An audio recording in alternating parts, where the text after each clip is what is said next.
Hello everyone and welcome to the second episode of our BFM-TV series. This is a series that will contain short clips in the realm of BFM just to give you some practical demonstration of how BFM works, and with the commentary provided we hope you will learn something additional.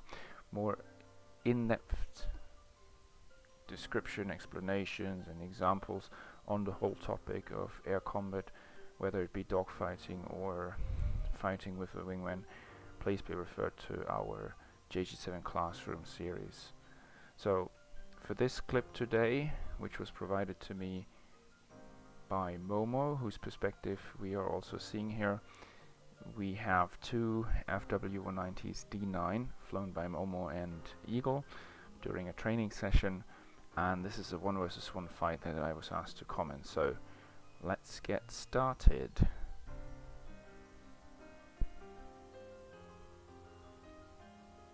So let's have a look at this. Now the fight initially starts from a more or less neutral position.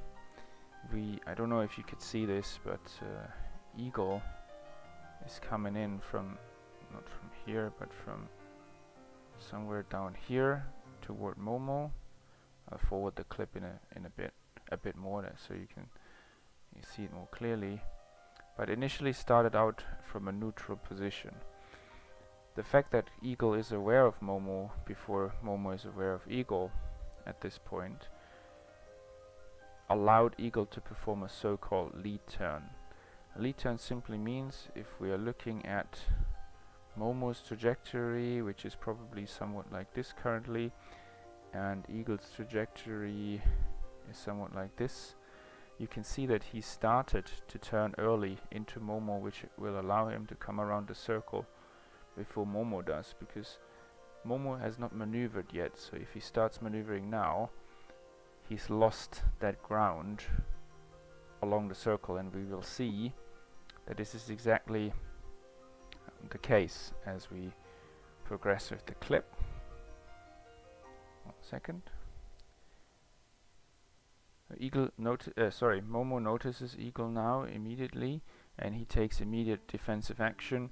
First breaks into the bandit here behind him to make it difficult for him to get nose on, for Eagle to get nose on and shoot at Momo.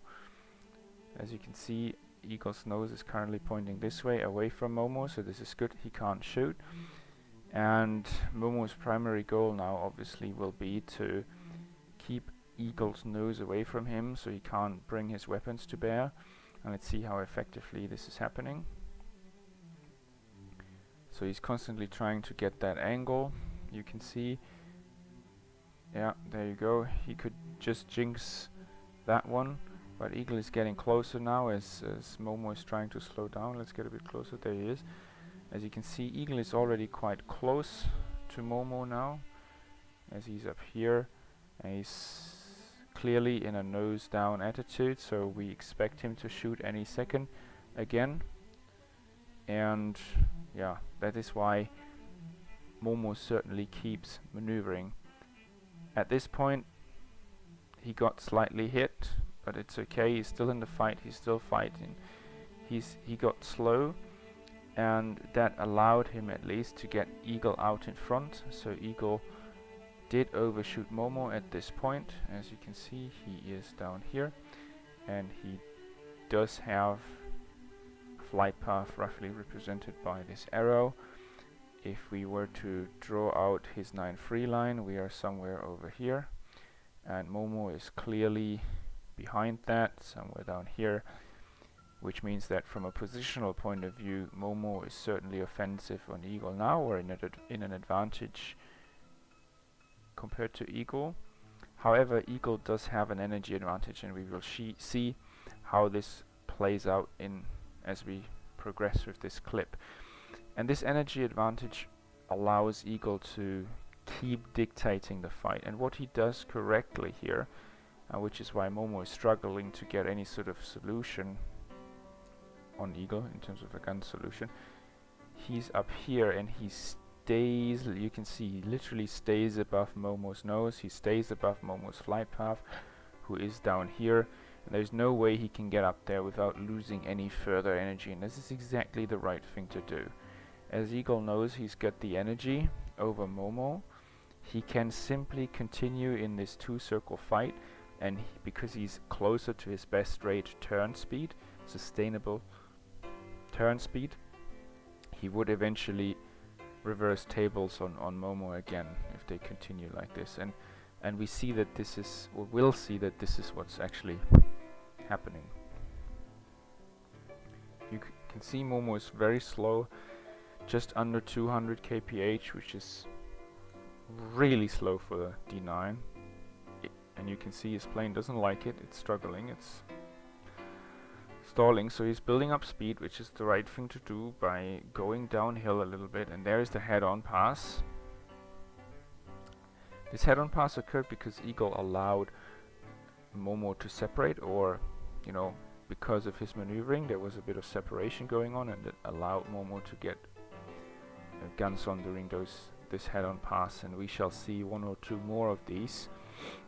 And they are quite dangerous. If you are in the offensive and you got the energy advantage, you should definitely avoid them. Not sure if Eagle got hit there, but if you know that you have, as I said, an energy advantage over your opponent, just use that in a two-circle, force a two-circle, and get back behind your opponent this way, because as you can see, with a marksmanship bit better than what, you know, bit more aim, let's say, Momo could have easily hit Eagle there. It was a difficult shot. He was hanging on the prop more or less and kind of pokered, I think, to get the rounds on target, and as a result he got real slow and now has to recover this aircraft from this steep climb, which gave Eagle ample time to just continue in that two-circle and get back into a better position. As you can see here, he came in from high aspect, but still got the shot where Momo didn't, or wasn't able to get the shot. Now what's interesting here is what Momo is now trying to do, because he knows he's slow and the one circle is better at slow speeds, or you perform better in your one circle at slow speeds. He's constantly trying to force that one circle. You can see as soon as Eagle overshot him, somewhat like this, behind, you could see as Momo was looking behind on, you know, through his canopy, he saw Eagle passing by, and the moment Eagle is getting close to Momo's 9-3 line, which is here, he reverses and hence forces the one circle. One circle geometry is indicated by nose-to-nose attitude, and you can tell Eagle is currently in a clockwise turn, whereas Momo has just reversed into a counterclockwise turn. So we have a nose-to-nose attitude, and that's certainly a one-circle flow or a one-circle fight. So it's all about min radius and nose positioning at this point. Eagle understands this though, and is not trying to go for it. He keeps following his two-circle game plan, which is the right thing to do. He's fast, he's got the energy, and you see how quickly he can get back into an offensive situation. Had he reversed at this point, when he actually opted out from this one circle, most people would have probably just tried to follow Momo, flying somewhat like this toward him continuously. He could have ended up in trouble, but instead, and that's a good thing to do, as you can see, he opts out from the fight, from the one circle fight in this case. He's up here, and he uses his energy to fly a circle around Momo again. So he goes back into the two circle, and because Momo is so slow, there's not much he can do to defend that, and there's not much he can do with regards to the separation. So Eagle is coming around, and you can see half a turn or something, maybe one turn eventually, and he's back offensive. Momo knows that he can't win the 2 circle without any speed, so he's diving down, picking up some speed, and gets back into the reversal as soon as he's got a certain offset to Eagle. Gets a firing solution there, high angle snapshot, easy to dodge. And now we are in a rolling scissor with Momo currently in the offensive position because he's behind Eagle's 9-3 line, and now, as you can see, Eagle has committed to that maneuver, and he's getting slow now as well. So Momo is reversing here, and he was actually winning that 1 circle, or rolling scissor maneuver. And you see why this, compared to the previous situation, was a worse choice on Eagle's part.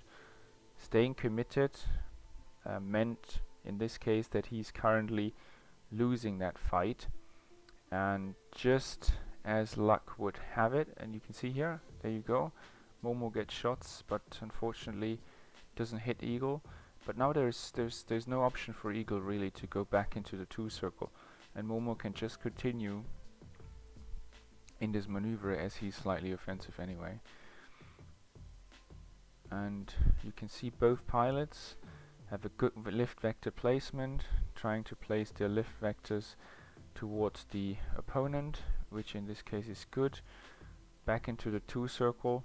Now Eagle managed to get a little bit of separation again and use his excess energy to get back into the 2 circle. And what we just saw was a so-called deck transition. You can see that the fight went further down toward the ground.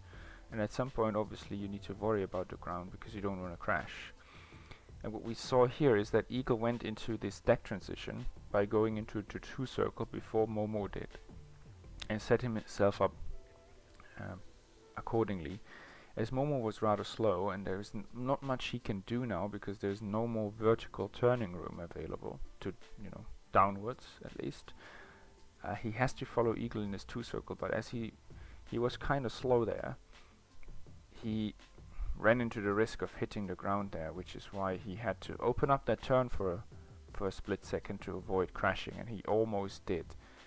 And now he's slow in the 2 circle on the deck, Eagle behind, or becoming offensive, and the 2 circle is not working for Momo, which is why he's trying to reverse back into the 1 circle, which at this point would have worked, but as his Eagle's luck would have it, Momo's engine at this point is, or has failed, and he has to ditch.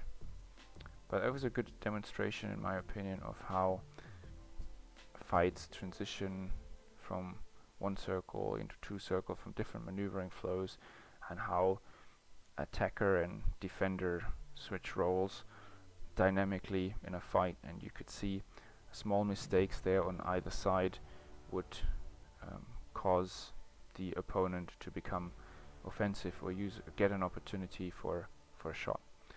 That was a very cool fight. I enjoyed commenting that, and I hope you could learn something.